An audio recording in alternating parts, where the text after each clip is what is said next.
এনবিআরকে ধন্যবাদ জানাই, বিশেষ করে তথ্য ব্যবস্থাপনা সদস্য মহোদয়কে, যে আজকের এই সুন্দর একটি আয়োজন করেছেন। যে আয়োজনটা আমাদের জাতীয় জীবনে অত্যন্ত গুরুত্বপূর্ণ, কারণ এই প্রথমবারের মতো ই রিটার্ন তথা অনলাইনে রিটার্নের প্রবর্তন বাধ্যতামূলক হয়েছে। সেজন্য এই আজকের এই প্রশিক্ষণ ই রিটার্ন বিষয়ের উপর অত্যন্ত গুরুত্বপূর্ণ। আমি মনে করি যে আজকের এই আয়োজনে, আজকের এই ট্রেনিং প্রোগ্রামে আমরা যারা আয়কর পেশাজীবী রয়েছে, অর্থাৎ যারা ট্যাক্স লয়ার রয়েছে, আমাদের জন্য এটা গুরুত্বপূর্ণ। আমিও আমার দুইজন জুনিয়র এনেছি, ওরা এই ই রিটার্নের ব্যাপারে অনেক কথা বলে, করতে যায় খালি এটা ওইটা নানান সমস্যা বলে। তা আমার মনে হয় আজকে সেই সমস্যাগুলির ব্যাপারে ওরা অনেকটা সমাধান পাবে। কারণ এই কথায় কথায় বলে এটা পাই না, ওইটা পাই না, এটা যায় না, সাবমিট হয় না, একবার ইয়ে করলে স্টার্ট করলে পরে আবার ওটিপি চায়, এই ধরনের অনেক সমস্যার কথা বলে। তাই আমরা আজকের এই যে সিস্টেম, আজকের যে এই ব্যবস্থাপনা, এটা অনেক দিনের ফসল। অনেকদিন যাবৎ আমরা শুনেছিলাম এবং জাতীয় রাজস্ব বোর্ড এই ব্যাপারে অনেক পরিশ্রম করে যাচ্ছে, অনেক পথঘাট পেরিয়েছে যে এই সমস্যা, ওই সমস্যা, সার্ভারের সমস্যা। তাই সেক্ষেত্রে আমার মনে হয় আজকে ই রিটার্ন প্রশিক্ষণের মাধ্যমে অনেকটা সমাধান হতে যাচ্ছে। তারপরে প্রথম অবস্থায় সমস্যা না হলে তো সমাধান হবে না। আস্তে আস্তে আমি মনে করি আমরা এই পুরোপুরি সমস্যা একদিন সমাধান হয়ে যাবে।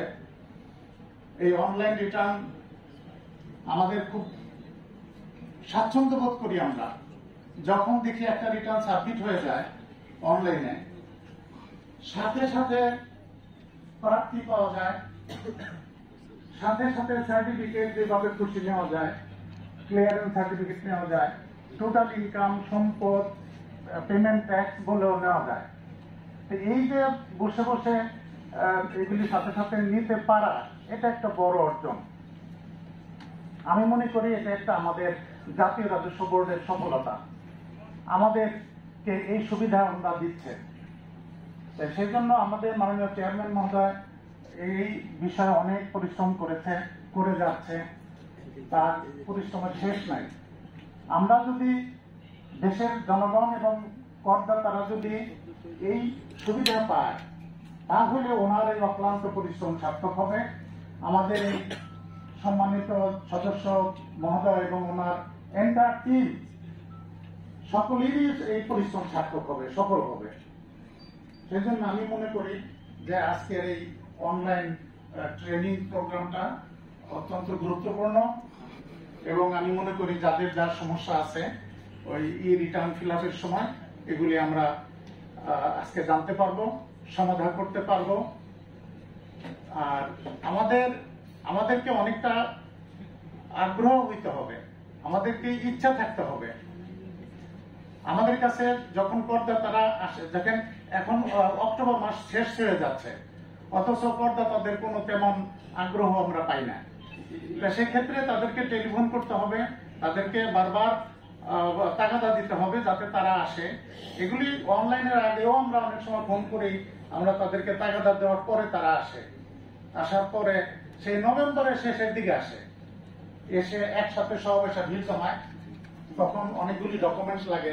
অনলাইনে রিটার্নে তো ই রিটার্নে আরো বেশি ডকুমেন্ট লাগে। আমি ওই দিন আমার জুনিয়র একটা রিটার্ন ফিল আপ করার সময় বলে কি যে দলিলের অন্তত পক্ষে 20টা তথ্য চাইল। একটা জমি কিনছে, সেই তথ্য বলে যে আর তো কোনো তথ্য বাকি রইল না, আমাকে বলে। আমি বললাম যে তাহলে কিছু করার নেই। তো যখন সবগুলি তথ্য উপস্থাপন করা হইল, তখন এন্ট্রি করার পরে তখন অটোমেটিক্যালি সেটা হয়ে গেল এবং সাবমিট হয়ে গেল, সুন্দর ফলাফল। এই ঐকিক নামের অঙ্ক মিলে গেল আর কি। কারণ আমরা যারা ঐকিক নিয়মের অঙ্ক করি, ঐকিক নিয়মের অঙ্ক যখন স্টুডেন্ট ছিলাম খুব মিলে গেলে বা অন্যের ফলের সাথে মিলে গেলে যে কি একটা প্রশান্তি, সেই প্রশান্তির মধ্যে আমরা এই রিটার্নের মধ্যে আছি। তো আমি ধন্যবাদ জানাই আমাদের এন্টায়ার টিম, এই তথ্য ব্যবস্থাপনার এন্টায়ার টিমকে আমি ধন্যবাদ জানাই। ওনারা এই ব্যাপারে অত্যন্ত সচেতন। আমরা যখন যেটা চাই সেটা ওনারা সমাধান করে। আমি আশা করি আগামীতে আরো করবে। আমরা যারা আইনজীবী রয়েছি আমরা এই ব্যাপারে অনেক সচেতন থাকব। আমাদের এটা পেশা, শুধু পেশা না। আমি এর আগেও বলেছিলাম যে আমাদের রাষ্ট্রকে আমাদের ধনী করতে হবে, আমরা অটোমেটিক ধনী হয়ে যাব। সারা বিশ্ব তাই করে, নিজেরা ধনী হয় না, রাষ্ট্রকে ধনী বানায়। আর একটি কথা আমি বলবো, 2023 সনের 22শে জুন পার্লামেন্টে একটা আইন পাশ হয়েছে। আমাদের আইটিপিদেরকে বলছে তারা ট্যাক্স লয়ার অর্থাৎ কর আইনজীবী। আমি মনে করি আইটিপি কথাটা আপনারা ভুলে যান। আমরা যেহেতু সংবিধান, যেহেতু সংসদ এই আইনটি পাশ করেছে 2023 সালের 22শে জুন এবং আইনেও ইট হ্যাজ বিকাম ল। আমরা সকলেই, আমরা যারা পেশা করি, আমরা হয়তো অনেকে আমরা অ্যাডভোকেট না, আমরা ট্যাক্স লয়ার।